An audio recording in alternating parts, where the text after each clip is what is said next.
ओम शांति। 12 दिसंबर 2024 के ईश्वरीय महावाक्य। पहले सुनते हैं मुरली के मुख्य पॉइंट्स।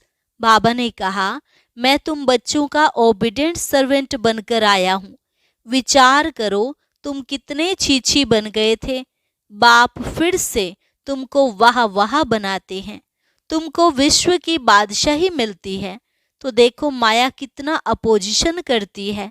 अच्छे अच्छे बच्चों को भी हप कर लेती है। जीते जी पकड़कर ऐसा खत्म कर देती है जो फिर कभी बाप का नाम भी नहीं लेते। फिर बाबा ने कहा, सारा मदार योग बल पर है, परंतु योग बल की ताकत तुम्हारे में बहुत कम है। जितना जितना प्रीत बुद्धि रहेंगे, अर्थात बहुत याद करेंगे, उतना तुम्हारा ही फायदा है। बाप सुनार भी है, धोबी भी है और बहुत बड़ा व्यापारी भी है, परंतु विरला ही कोई बाप से व्यापार करे, जबकि इसमें अथाह फायदा है। लास्ट में बाबा ने कहा, इस पढ़ाई में बहुत कमाई है, वह भी जन्म जन्मांतर के लिए।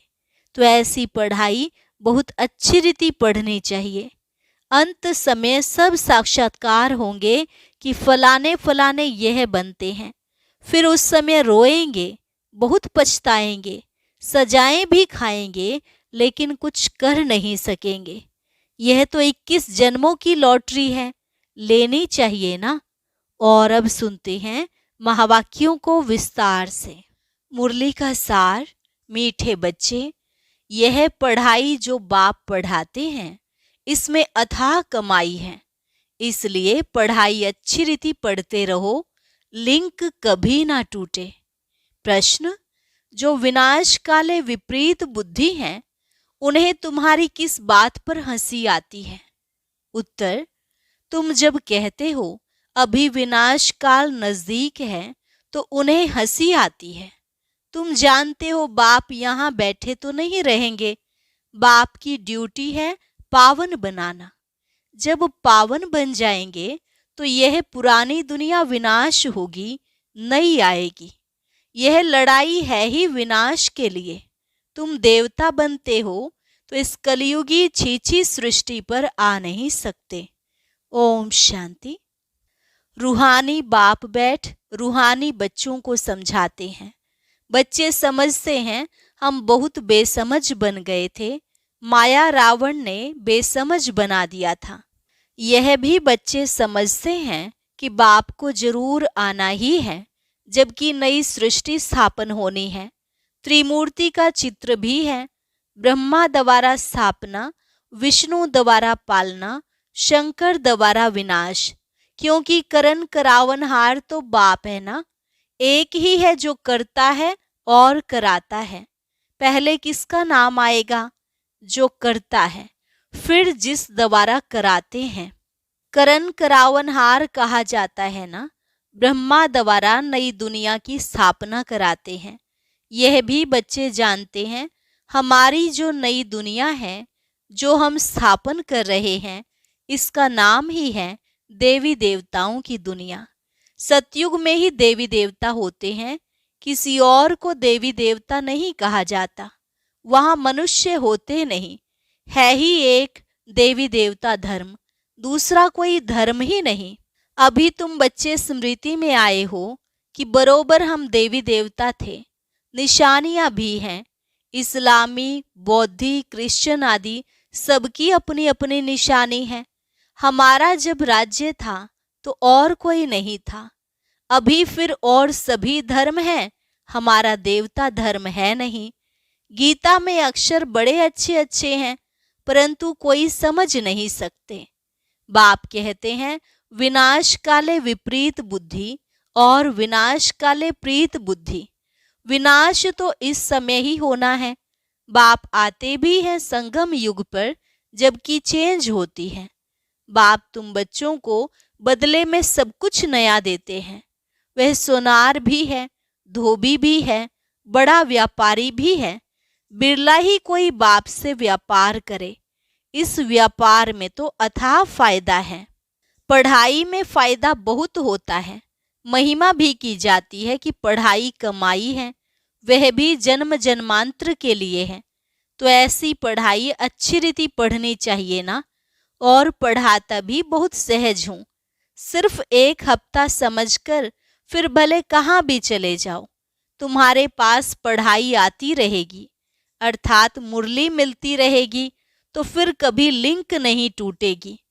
यह है आत्माओं की परमात्मा के साथ लिंक। गीता में भी यह अक्षर हैं, विनाश काले विपरीत बुद्धि विनश्यन्ति प्रीत बुद्धि विजयन्ति। तुम जानते हो इस समय मनुष्य 1-2 को काटते मारते रहते हैं।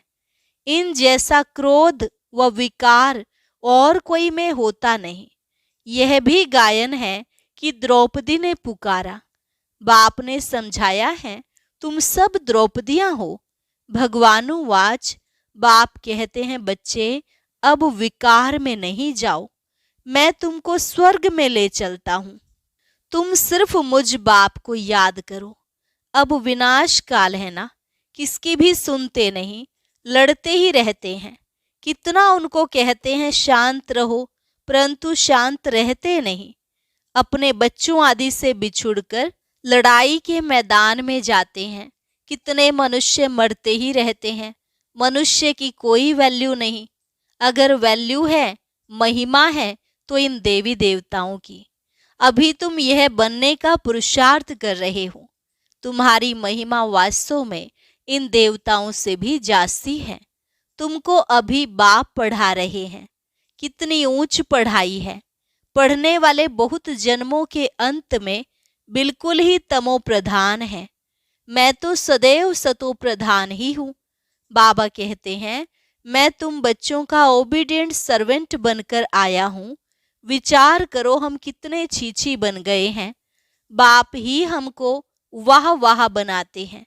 भगवान बैठ मनुष्यों को पढ़ाकर कितना ऊंच बनाते हैं। बाप खुद कहते हैं, मैं बहुत जन्मों के अंत में तुम सबको तमो प्रधान से सतो प्रधान बनाने आया हूँ। अभी तुमको पढ़ा रहा हूँ। बाप कहते हैं, मैंने तुमको स्वर्गवासी बनाया, फिर तुम नरकवासी कैसे बने, किसने बनाया। गायन भी है, विनाश काले विपरीत बुद्धि विनश्यन्ति प्रीत बुद्धि विजयन्ति। फिर जितना जितना प्रीत बुद्धि रहेंगे, अर्थात बहुत याद करेंगे, उतना तुम्हारा ही फायदा है। लड़ाई का मैदान है ना। कोई भी यह नहीं जानते हैं कि गीता में कौन सी युद्ध बताई है। उन्होंने तो फिर कौरवों और पांडवों की युद्ध दिखाई है। कौरव संप्रदाय पांडव संप्रदाय भी हैं, परंतु युद्ध तो कोई है नहीं। पांडव उनको कहा जाता है जो बाप को जानते हैं, बाप से प्रीत बुद्धि हैं। कौरव उनको कहा जाता है जो बाप से विपरीत बुद्धि हैं। अक्षर तो बहुत अच्छे अच्छे समझने लायक हैं। अभी है संगम युग। तुम बच्चे जानते हो, नई दुनिया की स्थापना हो रही है। बुद्धि से काम लेना है। अभी दुनिया कितनी बड़ी है। सतयुग में कितने थोड़े मनुष्य होंगे। छोटा झाड़ होगा ना, वह झाड़ फिर बड़ा होता है। मनुष्य सृष्टि रूपी यह उल्टा झाड़ कैसे है, यह भी कोई समझते नहीं है। इनको कल्प वृक्ष कहा जाता है। वृक्ष का नॉलेज भी चाहिए ना। और वृक्षों का नॉलेज तो बहुत बहुत इजी है, झट बता देंगे। इस वृक्ष का नॉलेज भी ऐसा इजी है, परंतु यह है ह्यूमन वृक्ष। मनुष्यों को अपने वृक्ष का पता ही नहीं पड़ता है। कहते भी हैं गॉड इज क्रिएटर, तो जरूर चैतन्य है ना। बाप सत्य है, चैतन्य है, ज्ञान का सागर है। उनमें कौन सा ज्ञान है, यह भी कोई नहीं समझते हैं। बाप ही बीज रूप चैतन्य है, उनसे ही सारी रचना होती है। तो बाप बैठ समझाते हैं। मनुष्यों को अपने झाड़ का पता नहीं है, और झाड़ों को तो अच्छी रीति जानते हैं। झाड़ का बीज अगर चैतन्य होता तो बतलाता ना, परंतु वह तो है जड़। तो अब तुम बच्चे ही रचता और रचना के राज को जानते हो। यह सत्य है, चैतन्य है, ज्ञान का सागर है। चैतन्य में तो बातचीत कर सकते हैं ना। मनुष्य का तन सबसे ऊंच अमूल्य गाया गया है। इनका मूल्य कथन नहीं कर सकते। बाप आकर आत्माओं को समझाते हैं, तुम रूप भी हो, बसंत भी हो। बाप है ज्ञान का सागर, उनसे तुमको रत्न मिलते हैं। यह ज्ञान रत्न है, जिन रत्नों से वह रत्न भी तुमको ढेर मिल जाते हैं। लक्ष्मी नारायण के पास देखो कितने रत्न हैं, हीरे ज्वाहरों के महलों में रहते हैं। नाम ही है स्वर्ग, जिसके तुम मालिक बनने वाले हो। कोई गरीब को अचानक बड़ी लॉटरी मिलती है तो पागल हो जाते हैं ना। बाप भी कहते हैं, तुमको विश्व की बादशाही मिलती है तो माया कितना अपोजिशन करती है। तुमको आगे चल पता पड़ेगा कि माया कितने अच्छे अच्छे बच्चों को भी हप कर लेती है, एकदम खा लेती है। तुमने सर्प को देखा है, मेंढक को कैसे पकड़ता है, जैसे गज को ग्राह हप करते हैं। सर्प मेंढक को एकदम सारे का सारा हप कर लेता है। माया भी ऐसी है, बच्चों को जीते जी पकड़कर एकदम खत्म कर देती है, जो फिर कभी बाप का नाम भी नहीं लेते हैं। योग बल की ताकत तुम्हारे में बहुत कम है, सारा मदार योग बल पर है। जैसे सर्प मेंढक को हप करता है, तुम बच्चे भी सारी बादशाही को हप करते हो। सारे विश्व की बादशाही तुम सेकंड में ले लेंगे। बाप कितना सहज युक्ति बताते हैं, कोई हथियार आदि नहीं। बाप ज्ञान योग के अस्त्र शस्त्र देते हैं, उन्होंने फिर स्थूल हथियार आदि दे दिए हैं। तुम बच्चे इस समय कहते हो हम क्या से क्या बन गए थे। जो चाहे सो कहो, हम ऐसे थे जरूर। भले थे तो मनुष्य ही, परंतु गुण और अवगुण तो होते हैं ना। देवताओं में दैवी गुण है, इसलिए उन्हों की महिमा गाते हैं। आप सर्वगुण संपन्न, हम निर्गुण हारे में कोई गुण नहीं। इस समय सारी दुनिया ही निर्गुण है, अर्थात एक भी देवताई गुण नहीं है। बाप जो गुण सिखलाने वाला है, उनको ही नहीं जानते। इसलिए कहा जाता विनाश काले विपरीत बुद्धि। अब विनाश तो होना ही है संगम युग पर, जबकि पुरानी दुनिया विनाश होती है और नई दुनिया स्थापन होती है। इनको कहा जाता है विनाश काल। यह है अंतिम विनाश। फिर आधा कल्प कोई लड़ाई आदि होती ही नहीं। मनुष्यों को कुछ भी पता नहीं है। विनाश काले विपरीत बुद्धि है तो जरूर पुरानी दुनिया का विनाश होगा ना। इस पुरानी दुनिया में कितनी आपदाएं हैं, मरते ही रहते हैं। बाप इस समय की हालत बतलाते हैं। फर्क तो बहुत है ना। आज भारत का यह हाल है, कल भारत क्या होगा। आज यह है, कल तुम कहाँ होंगे। तुम जानते हो पहले नई दुनिया कितनी छोटी थी।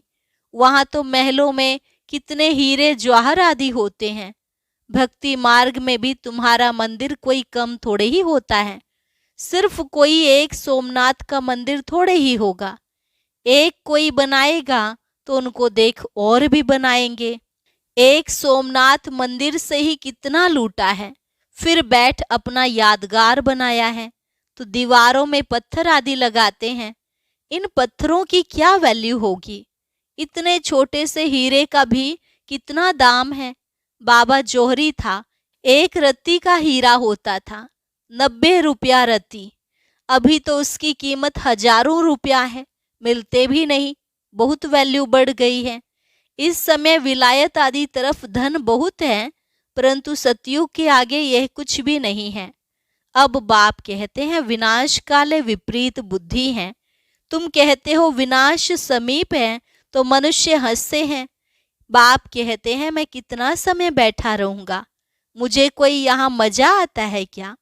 मैं तो ना सुखी ना दुखी होता हूँ। मेरे ऊपर ड्यूटी है पावन बनाने की। तुम यह थे, अब यह बन गए हो, फिर तुमको ऐसा ऊंच बनाता हूँ। तुम जानते हो हम फिर वह बनने वाले हैं। अब तुमको यह समझ आई है, हम इस दैवी घराने के भांति थे, राजाई थी, फिर ऐसे अपनी राजाई गंवाई, फिर और आने लगे। अब यह चक्र पूरा होता है। अभी तुम समझते हो, लाखों वर्ष की तो बात ही नहीं है, यह लड़ाई है ही विनाश की। उस तरफ तो बहुत आराम से मरेंगे, कोई तकलीफ नहीं होगी, हॉस्पिटल शादी भी नहीं होंगे, कौन बैठ सेवा करेंगे और रोएंगे। वहां तो यह रस्म ही नहीं, उन्हों की मौत सहज होती है। यहाँ तो दुखी होकर मरते हैं, क्योंकि तुमने सुख बहुत उठाया है तो दुख भी तुमको देखना है। खून की नदी यहाँ ही बहेगी। वह समझते हैं यह लड़ाई फिर शांत हो जाएगी, परंतु शांत तो होनी नहीं है। मिरवा मौत मलू का शिकार। तुम देवता बनते हो, फिर कलयुगी छीछी सृष्टि पर तो तुम आ नहीं सकते। गीता में भी है भगवानुवाच, विनाश भी देखो स्थापना देखो। साक्षात्कार हुआ ना, यह साक्षात्कार सब अंत में होंगे।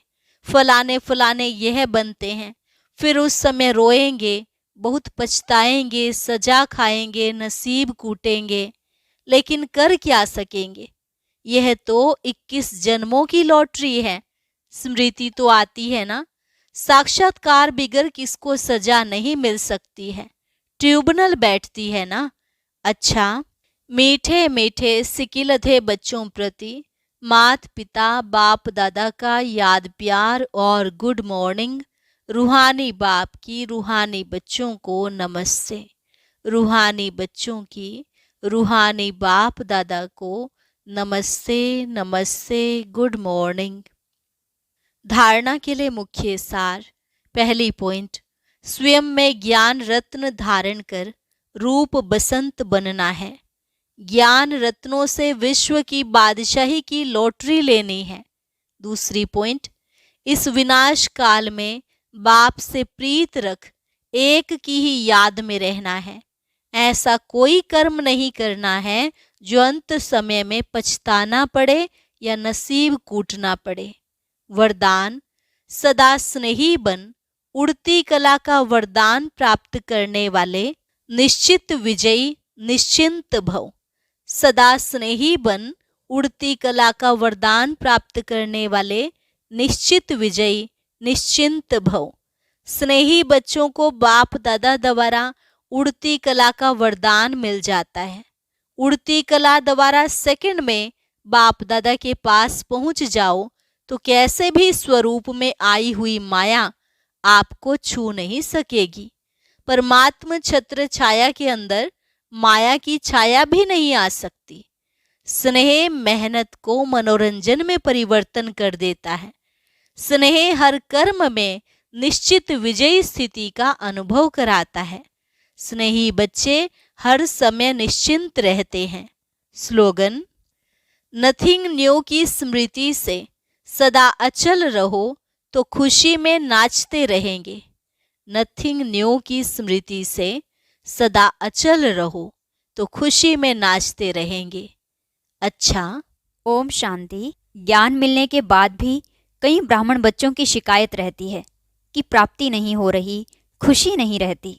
तो आज के ज्ञान मोती में बाबा ने इसका मुख्य कारण बताया है।